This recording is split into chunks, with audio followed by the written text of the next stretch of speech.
Hello everyone, I'm Dawn. Welcome to my channel. Thank you so much for visiting with me today. If you haven't already, please consider subscribing to my channel, The Cutting Board. We do all kinds of things here. We do true crime, chit chat,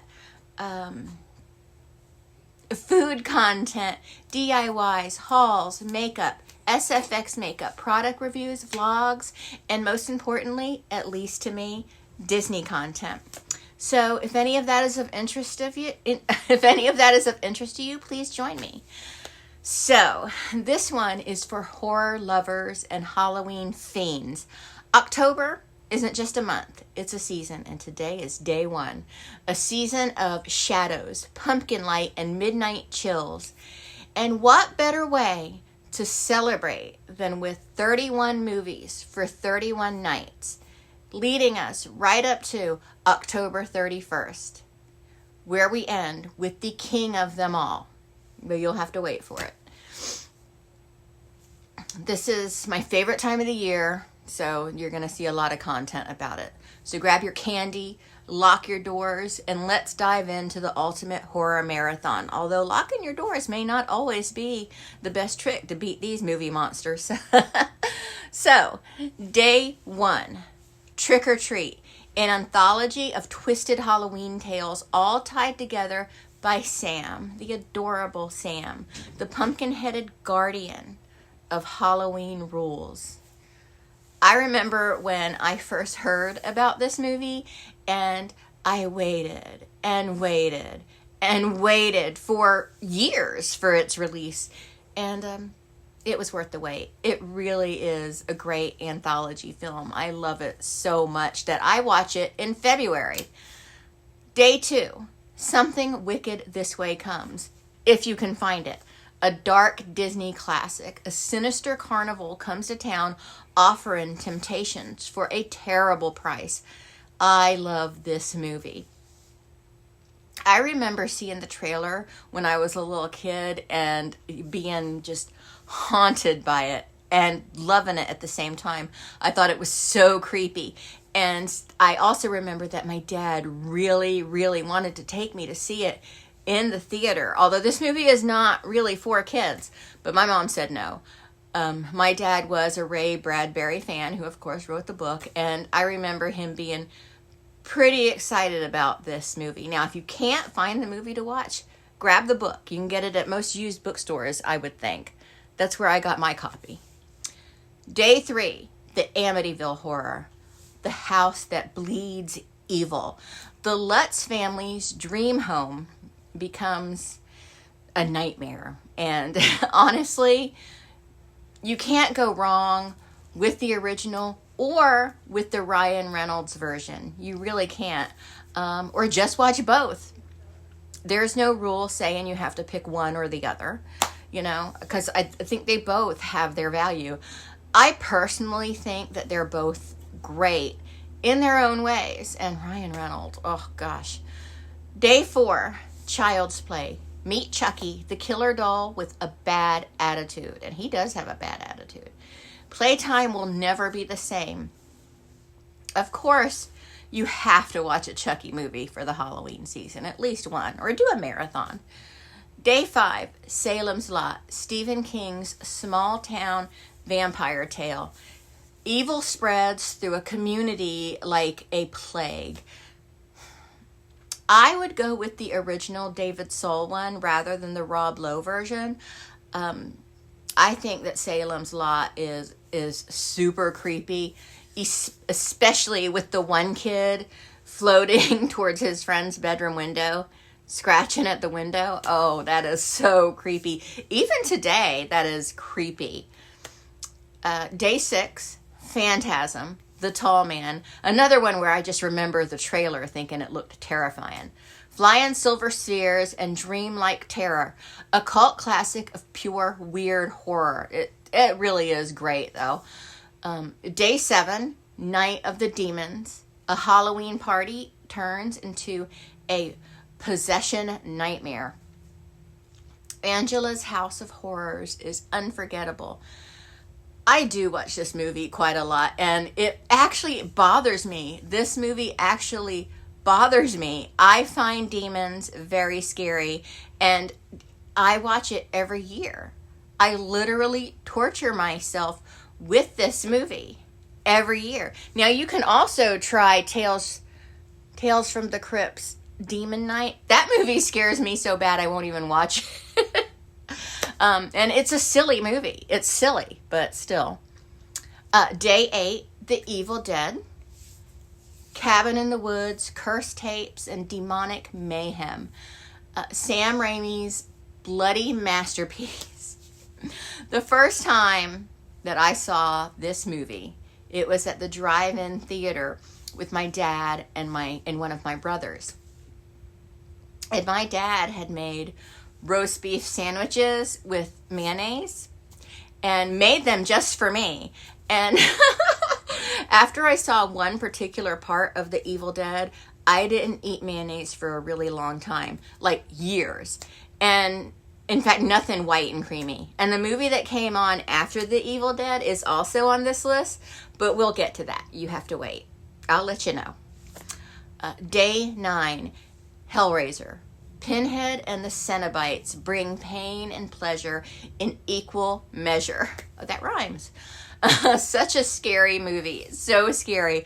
And I didn't think that it would scare me today with all the movies I've seen since, like the hundreds and hundreds of movies I've seen since.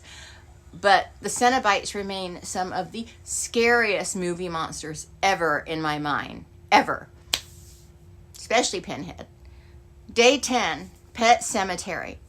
Sometimes dead is better. Stephen King's chilling tale of grief and resurrection gone wrong.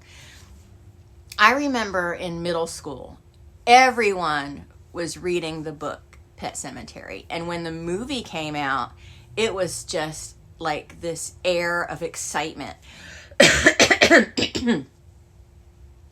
I think Pet Sematary was a lot of people's first, like a lot of kids, at least where I grew up, their first bite of Stephen King. Mine was Carrie. I think it's for its time a really good film adaptation from a Stephen King book. Don't bring politics into this. Stay out of my comments with political stuff. Day 11, Pumpkinhead, a rural revenge tale of a father who summons a creature from the grave. Atmospheric and brutal. I think this is a great movie. Pumpkinhead is unforgiven. No mercy. I feel like Pumpkinhead speaks to the human condition. He's an embodiment of pain and agony and rage and what we all want to do. Something we all want to summon when we have been done wrong, especially the way this man was done wrong. Particularly in the case when something precious is taken from us. Day 12, Hocus Pocus. Let's lighten the mood with the Sanderson sisters. Not my favorite movie, but I think it belongs on this list. Fun, spooky, and iconic for Halloween vibes.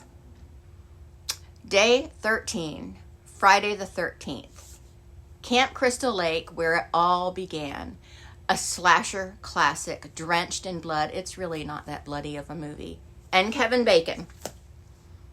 Day 14, Late Night with the Devil. Modern documentary / talk show style supernatural horror. Realistic and chillin'. Perfect to end week 2 with some new age dread.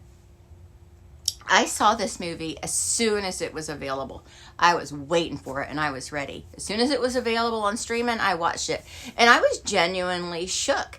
It was a little scary and, in my opinion, very well produced. I thought it was a very well done movie.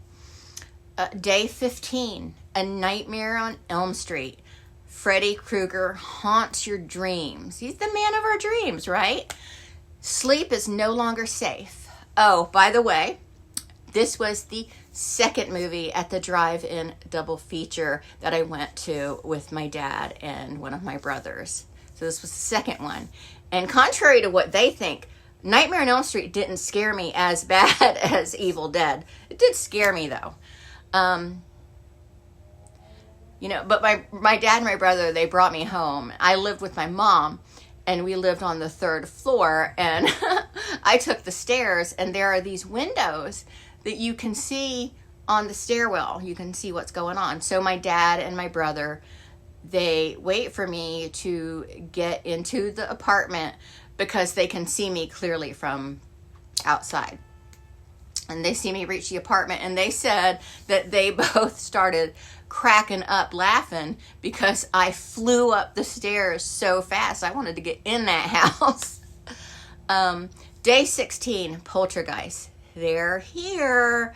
Ghosts tear through suburbia, or one home actually, in one of the great haunted house films of all time. I really enjoyed this one when I first saw it, and even still today. And you know, I'm not one of those people that bash remakes, but the original is definitely a lot better than the remake. Although, you know, I'll watch a remake every once in a while. Day 17, The Exorcist, the ultimate possession movie. Faith versus the devil in a battle for a child's soul.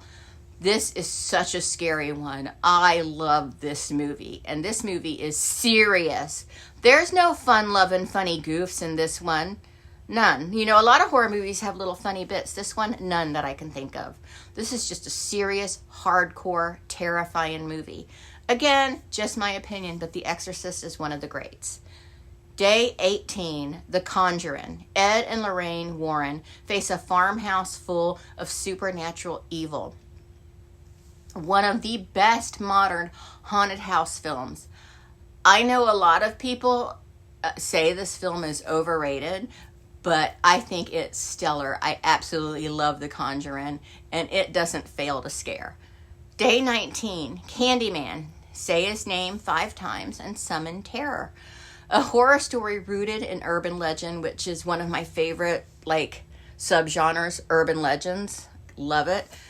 But literally, all you have to do to stay safe is keep his name out of your mouth. How hard is that? You know, you'll be fine. Just keep his name out of your mouth, people. But people can't seem to do that. I wish that they would, somebody would make a movie based on the Bloody Mary urban legend that is as good as Candyman. They've been movies made about Bloody Mary, but nothing great. And it's just such a great legend. I don't know why a better movie hasn't been made. Day 20, The Omen. Little, cute, adorable Damien is not just a boy. He's the Antichrist. A chilling tale of prophecy and death. Great movie. When I first saw this, the nanny scene, if you know, you know, disturbed me deeply. This is for you, Damien. But I was a little kid when I first saw it, so.